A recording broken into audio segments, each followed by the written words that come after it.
Kemudian, dan apakah ia selamat ketika mana menyeberangi titian sirat ataupun jatuh ke dalam api neraka? Begitu pemikiran yang selalu wujud dalam hatinya dalam keadaan yang berterusan. Lalu pemikiran ini akan menggelisahkannya dan menggoncang jiwanya.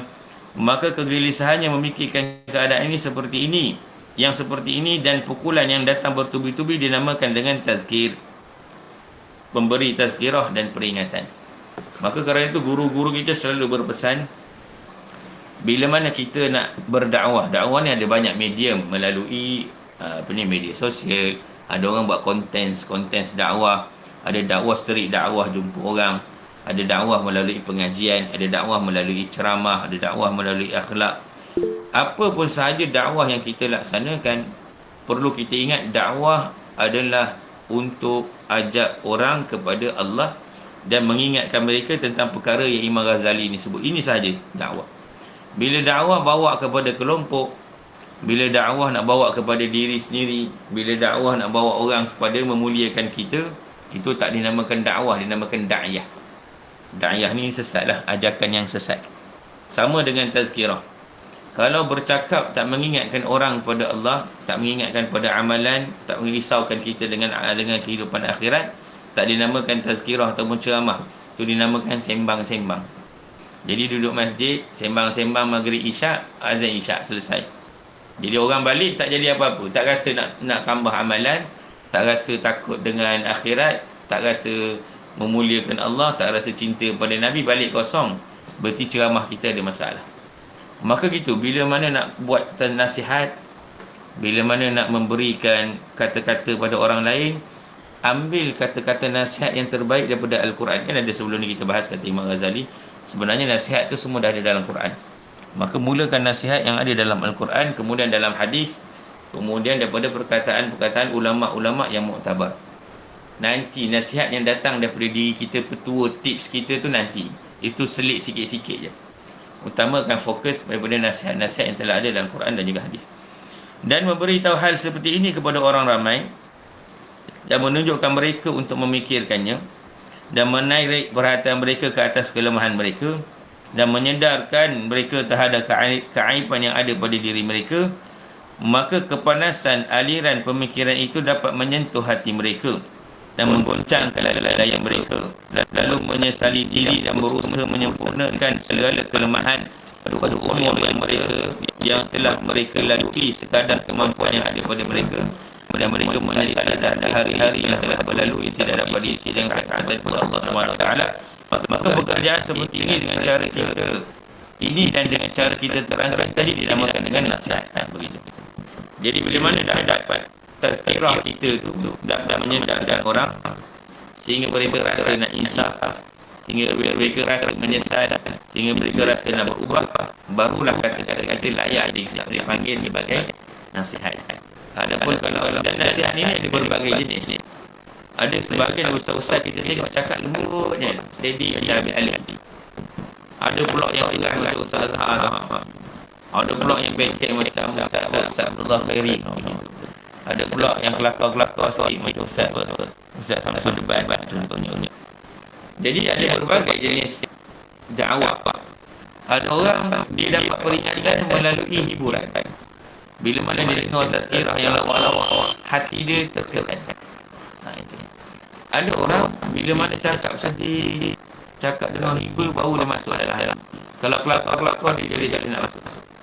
Ada orang tak masuk dengan kata-kata lembut, orang yang jiwa-jiwa brutal, cakap-cakap macam ni dia tak layan dia kena yang brutal juga. Katanya Ustaz Zahar dia cerita asal mula dia dapat nak jadi ustaz yang tertarik dia nak berubah ke jalan agama. Dia kata dulu dia geng lepak tepi jalan juga, main gitar apa semua.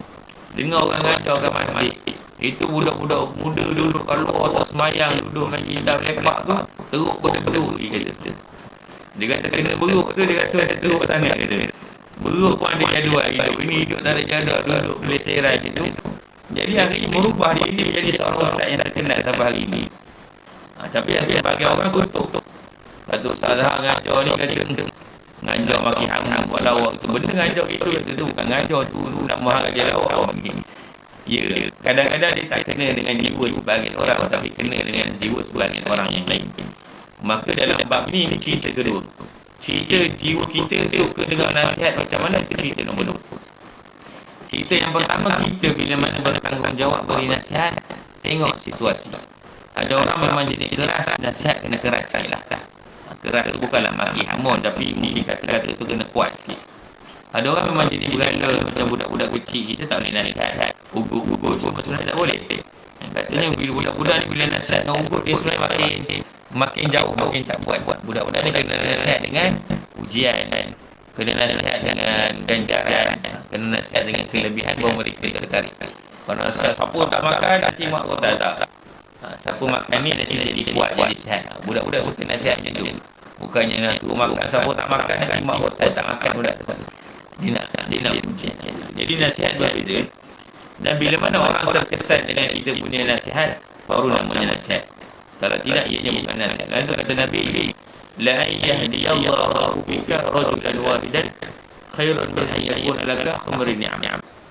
Bila mana engkau mampu memberikan petunjuk kepada satu orang yang jauh daripada Allah kepada dekat dengan Allah, yang bermaksiat kepada taat, yang jauh, yang tidak beribadat kepada beribadat, kan, yang daripada kemungkaran kepada ketaatan.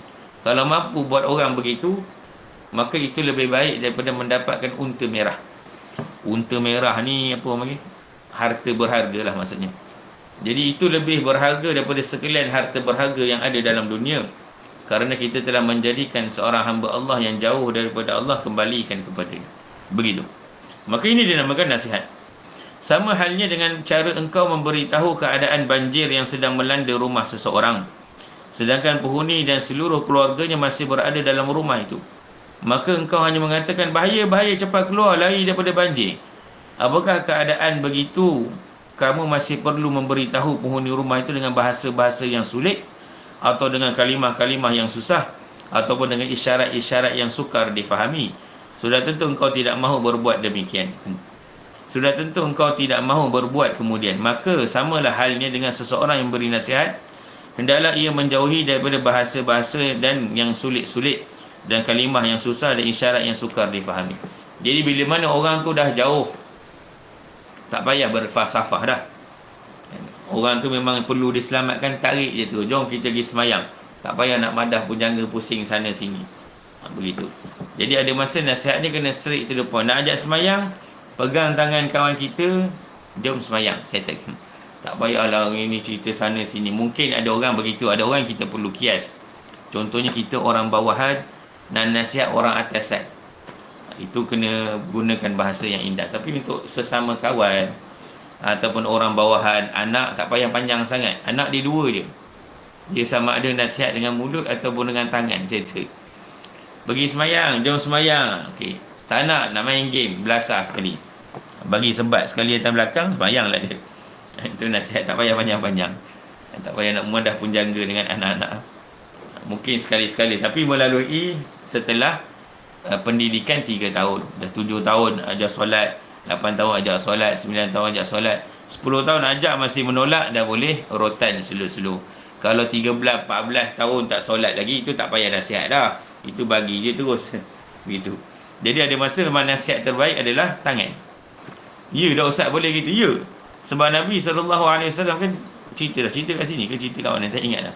Bagaimana dalam peperangan Badar, Nabi gariskan tentera dengan pedang. Nak suruh buat barisan tu, Nabi guna pedang. Sampai ada sahabat tertusuk dengan lembing yang Nabi guna ataupun pedang yang Nabi guna. Bila mana tertusuk, sahabat tu minta balas dan Nabi izinkan untuk balas. Nak cerita ni kenapa tak gunakan elok-elok, guna tongkat ke? Tak, Nabi guna pedang menggariskan. Nak menunjukkan ada masa memang kena tegas dan ada masa memang kena keras. Perang bukan bab main-main. Perang bukan bab nak cakap dengan penuh hikmah dan lemah lembut, tidak. Perang adalah waktu ketegasan dan kekerasan. Maka Nabi gariskan sahabat, disiplinkan guna pedang ataupun tombak. Bukan lagi guna tangan, masuk barisan, baris elok-elok, tak adalah. Itu perhimpunan boleh dah. Dalam peperangan pakai lembing atau pakai pedang terus. Kenalah begitu. Maka kerana itu memang ada masa-masa kekerasan, tetapi kekerasan yang bersyariat lah. Bukan keras yang datang daripada emosi, bukan keras yang datang daripada amarah, bukan keras yang datang daripada geram kita yang kita nak lepaskan. Itu tak boleh. Kalau kita lepaskan atas dasar geram, berdosa kita. Lepaskan atas dasar emosi, berdosa kita. Kekerasan atas maksud mendidik dalam kawalan kita sepenuhnya.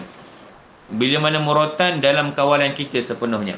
Bila mana dengan sedikit ketegasan dalam kawalan kita, bukan kerana terlepas sebab geram, terlepas sebab emosi, tak boleh. Itu berdosa. Walaupun untuk anak sendiri. Begitu. Kemudian yang kedua, tadi yang pertama, iaitu kalau terpaksa bagi nasihat, maka jangan guna bahasa yang susah. Yang kedua, janganlah hendaknya cita-citamu di dalam memberi nasihat itu supaya makhluk banyak berhimpun di dalam majlismu, ataupun supaya mereka menunjukkan perasaan yang sangat kagum dengan kepintaranmu dalam berceramah, dan mungkin mereka akan mencari-cari pakaian. Iaitu satu, kita panggil apa, satu simpulan bahasa. Mencari-cari pakaian ni maksudnya fanatik teruk, sampai macam suka sangat. Tu maksud mencari-cari pakaian. Itu dengan tidak sedar kerana terlampau asyik. Lalu nanti ada orang yang berkata, aduh, alangkah bagusnya majlis ini. Jikalau hatimu berniat demikian, maka ia merupakan kecenderungan bagi dunia dan bersumberkan daripada kelalaian hati.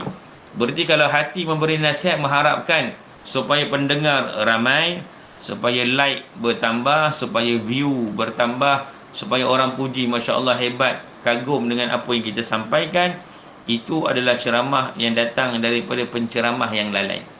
Benda ni memang datang bila kita buat sesuatu benda yang hebat, suatu benda yang luar biasa, kita memang ada perasaan benda tu hebat. Maka tugas kita adalah menghindari sebelum dan selepas. Setiap kali mengajar, setiap kali beri nasihat, setiap kali bercakap, yang pertama betulkan niat kita. Niatkan supaya kita yang nak amalkan. Niatkan teguran untuk kita. Bila mana mengajar, niatkan diri kita yang nak belajar dan nak tambah ilmu. Bila setelah kita mengajar, kita ada perasaan hebat pula, maka setelah daripada mengajar pun sama juga. Niat ni kena sentiasa jaga dan baiki. Kerana tidak semua lintasan di dalam pemikiran itu diambil kira. Lintasan ni ada 5 jenis. Kalau nak bahas sekarang panjang cerita pula. Bukan semua lintasan yang dikira sebagai dosa. Bila mana lintasan tu berulang-ulang dalam hati kita, sampai menjadi sebuah iktikad dan pegangan yang menyebabkan bergeraknya anggota tubuh kita daripada iktikad tersebut, maka pegangan dalam hati itu dosa. Kita memang akan ada terlintas, aku ni hebat, aku ceramah sedap, orang ramai suka. Bila kita buat video konten apa semua tu, nampak pula view kita naik banyak, ribu orang tengok, maka ketika itu dia ada perasaan seronok. Seronok tu masalah. Hindari pujuk diri kita. Jangan pedulikan ramai yang tengok. Pastikan ini adalah untuk Allah. Walaupun datang pemikiran tu tepis. Itu ujian lah. Ujian penyakit hati. Tepis. Jadi kerana itu ujian manusia memang begitu. Ada rasa suka dipuji, suka bila mana orang ramai tengok, suka bila mana orang ramai dengar. Maka latih diri kita untuk menolak dan melakukan sentiasa. Kerana selama mana kita begitu, tak dikira dosa. Tapi kalau sampai jadi i'tikad, memang nak tengok ada berapa view ni, ada berapa orang tengok, ada berapa like, ada berapa orang share, kejap-kejap tengok, berarti diri kita dah jadikan view, like, followers dan sebagainya sebagai satu pegangan untuk menunjukkan diri kita ini hebat. Tengok pula komen-komen orang yang puji ni, ramai mana komen orang puji. Yang tak puji kita reject terus, yang tak puji kita block, yang ajak gaduh kita block. Maka kalau sampai jadi pegangan begitu, hati-hati. Itu namanya penyakit dan kelalaian hati. Bahkan adalah niatmu, segala usahamu hanyalah untuk mengajak manusia lari daripada dunia menuju ke negeri akhirat sahaja, dan mengajak mereka mengerjakan ketaatan dan meninggalkan maksiat sahaja, dan mengajak mereka menghilangkan sifat tamak terhadap dunia, dan mengajak mereka menuju ke kezuhudan, dan meninggalkan sifat bakhil dan menghiasi diri dengan kedermawanan ataupun sifat kemurahan, dan mengajak mereka menjadi orang yang waspada terhadap tipuan dunia dan sentiasa melazimi ketakwaan. Begitu. Jadi gitu je pusing.